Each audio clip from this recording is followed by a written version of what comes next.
Hi there everyone, it's Margaret Manning here. Welcome to 60 and Me. Hope you're having a wonderful day so far. I got up early this morning. It's a really lovely day. Hope that you're enjoying some good weather wherever you are and that life is good for you. Hope that you're doing great. I got up, as I said, quite early, and I always, when I do that, don't fight it. I always get up at like 4 o'clock and just sit and read or do something that, is going to just stretch my brain a little bit. And so I started just picking up a different book, and this morning I chose one by Joseph Campbell. It's a book called Hero with a Thousand Faces. It's a really good book, and I sat and read some of it and realized that a lot of the symbols that he was talking about in mythology appear in my dreams and in what maybe wakes me up in the middle of the night. So it was kind of a learning experience, which is really what I wanted to talk about today. And it started, well, as I said, for me, when I just gave up worrying about sleeping and wanted to use that time in a positive way. Sometimes I knit, sometimes I read, but today I learned something about mythology, which was great. Anyway, I'm having a cup of tea. Oh yes, and I want to share something with you. This is so special. I went to the local recycling place and picked up something I'm going to show you, and I'm drinking my Earl Grey. Is it upside down? Oh, that's right, Earl Grey.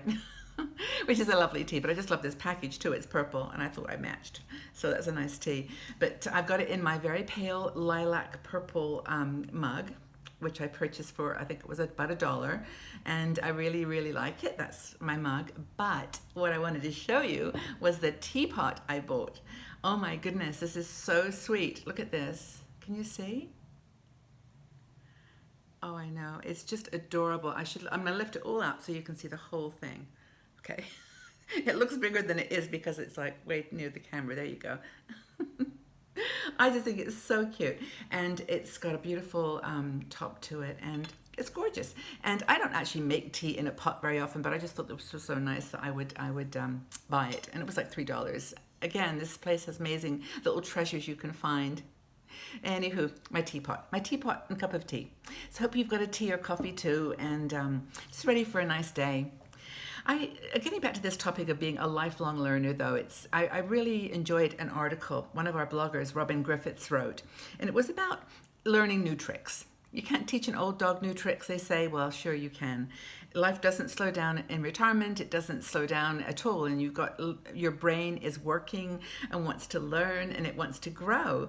So you have to just kind of make an attitude shift and decide to yourself that, when you wake up in the middle of the night, you're going to grab a book and read something new, or you're going to just use that time to grow. And if you're afraid of trying something that you've never done before, that's part of the joy of it. Overcoming a fear or a hesitancy and doing something for the first time. Just be brave. Do it anyway. We all have our things.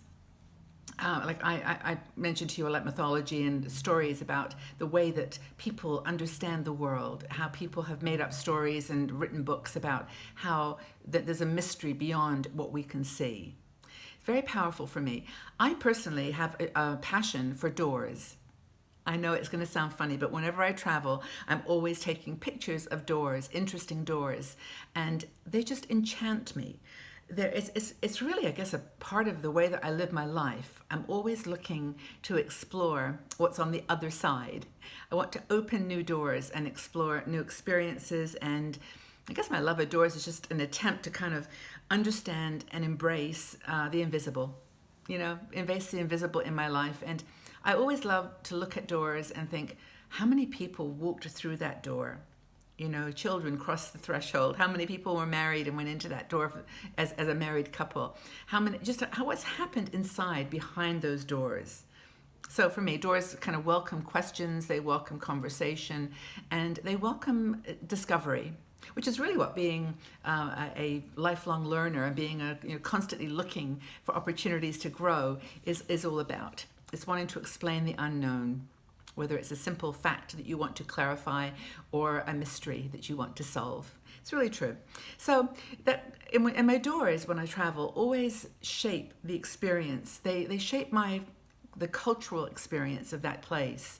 Some places have the most incredible doors. I mean, in Switzerland here, we have an old town in the place I live. It's the old medieval center, and the doors are just remarkable. And you think sometimes, my goodness, why did they go to all that trouble? It's just a door.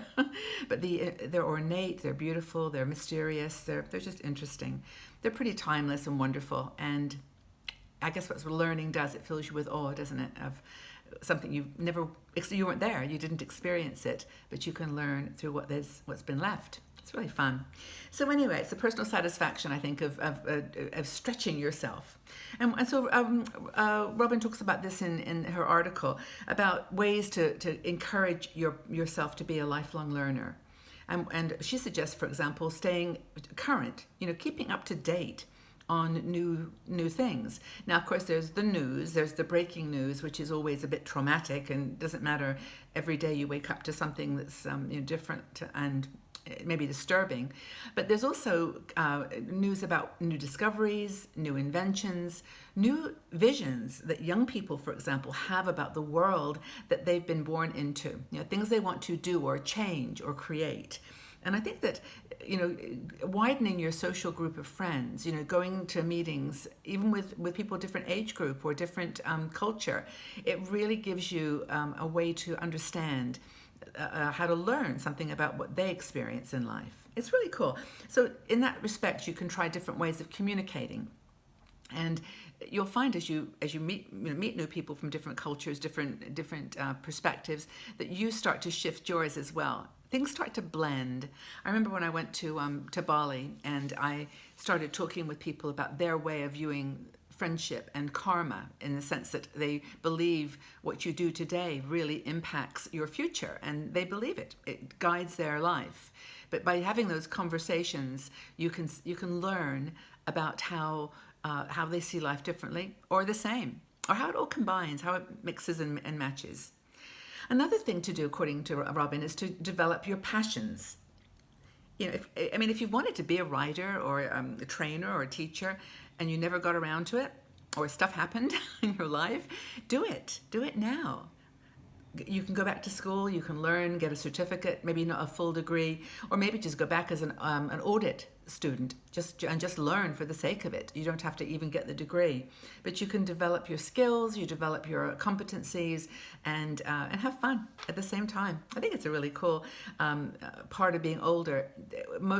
For those who are still working, you've got a few years perhaps, but for those that are retired, you've now got some time on your hands to reallocate your priorities.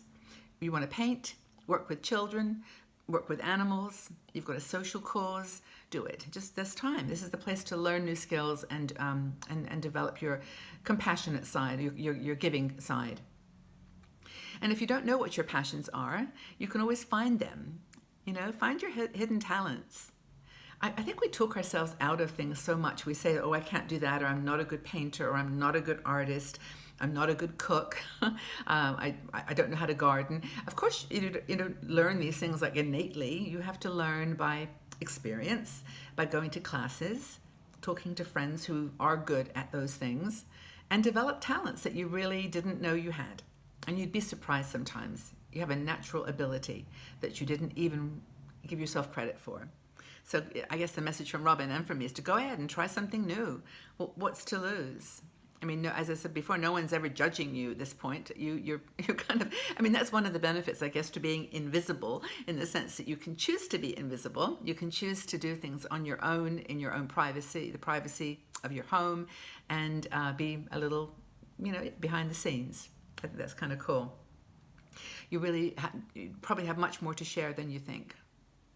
It's true. Another thing that Robin mentions, which I think is super important, is that by doing these things, trying new things and succeeding at them, or at least trying them, not even succeeding, but just searching for the best you can do rather than perfection, that you actually, you get confidence.